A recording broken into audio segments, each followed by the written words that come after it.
Friends ఇప్పుడే అందిన వార్త ఘోర రైలు ప్రమాదం 220 మందికి ప్రాణాలకు ముప్పు అంటూ వార్తలు అయితే వస్తున్నాయండి. ఆ విషయాలు ఏంటనేది వీడియోలో చూద్దాం. వీడియోని పూర్తిగా చూడండి, కంప్లీట్ ఇన్ఫర్మేషన్ అప్పుడే అర్థమవుతుంది. ఇంకెవరైనా సరే ఛానల్ సబ్స్క్రైబ్ చేయకుండా వీడియోస్ ఉన్నట్లయితే వెంటనే ఛానల్ సబ్స్క్రైబ్ చేసుకొని bell icon all spin tap చేయండి. ఇటువంటి ఇంపార్టెంట్ ఇన్ఫర్మేషన్ మిస్ అవ్వకుండా మీ ఫోన్ నోటిఫికేషన్ రూపంలో వస్తుందండి.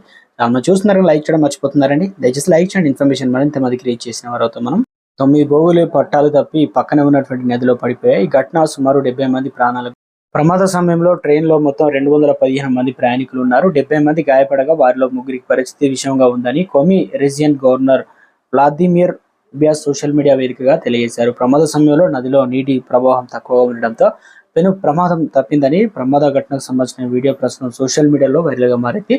ఈ వీడియో రైలు ట్రాక్ పై నుంచి బోగీలు ట్రాక్ పక్కన ఉన్నటువంటి చెల్లాచెదురుగా పడిపోయి ఉండడంతో చూడవచ్చు. ఈ ఘటనా స్థలానికి చేరుకున్న రెస్క్యూ బృందాలు క్షతగాత్రులను సమీప ఆసుపత్రికి తరలించారు.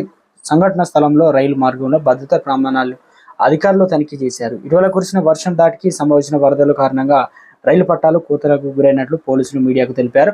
రైలు ప్రమాదానికి కారణం ఇదేనని ప్రాథమికంగా విచారణలో తేలినట్లు పేర్కొన్నారు.